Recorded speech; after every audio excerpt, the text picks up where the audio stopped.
शीतलची आई शीतलला म्हणाली, आता तुझे लग्न होत आहे. माझे म्हणणे एकदा नीट ऐक आणि हे लक्षात ठेव, लग्नानंतर तुला कोणाचीही धमकी किंवा कोणाचेही बोलणे ऐकायची गरज नाही.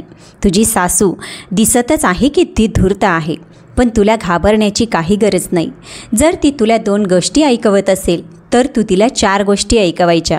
कधीही तुझा आवाज दाबू नकोस. आणि हो, सर्वात महत्त्वाची गोष्ट म्हणजे सुरुवातीपासूनच तुझ्या नवऱ्याला नियंत्रणात ठेव. त्याच्या मनावर ताबा ठेव. समजले? आणि मग जेव्हा तुला संधी मिळेल तेव्हा तुझ्या सासू आणि सासऱ्यांपासून वेगळे हो. मला वर्षानुवर्ष अनुभव आहे, म्हणूनच मी तुला हे सर्व काही सांगत आहे. जर तू एकटी राहिलीस तर तू राज्य करशील आणि तुला जास्त कामही करावे लागणार नाही. हे सर्व ऐकून शीतल थोडी अस्वस्थ झाली आणि म्हणाली, आई, तू हे काय म्हणत आहेस? शीतलने या सर्व आईच्या गोष्टी ऐकून निषेध केला. म्हणाली, आई, माझे अजून लग्नही झालेले नाही आहे आणि असे असेल तरीसुद्धा अजयचे आईवडील खूप चांगले आहेत.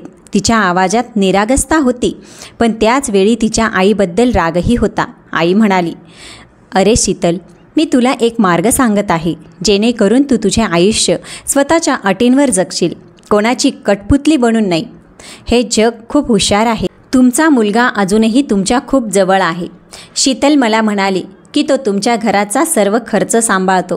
तो अनेकदा शीतलला फोन करतो. शीतल आणि अजयशी बोलतो, त्यांच्या तब्येतीबद्दल विचारतो आणि तुमच्याबद्दल देखील.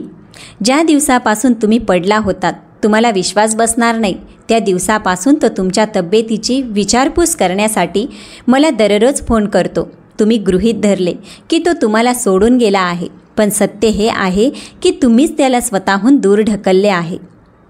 कांताचे मन अशांत होते. तिचे ओठ हलले, पण शब्द बाहेर पडले नाही. कांताचे डोळे अश्रूंनी भरले. त्यांना काहीतरी बोलायचे होते, पण त्यांच्या स्वतःच्या चुकीची जाणीव होऊ लागली. त्या फक्त शांतपणे ऐकत होत्या. अनेक वर्षापासूनचा एक हट्टीपणा आज तो वितळू लागला होता. कांताने शांताताईंचा हात धरला आणि बराच वेळ काहीही न बोलता खूप काही सांगितले. कांताला त्या रात्री झोप आली नाही. सकाळी जेव्हा शीतल उठली तेव्हा तिने पाहिले की तिची आई शांतपणे घरी जाण्याची तयारी करत आहे. तिने विचारले, काय झाले आई, तू कुठे जात आहे? आई म्हणाली, बाळा, मी माझ्या घरी आता परत जात आहे.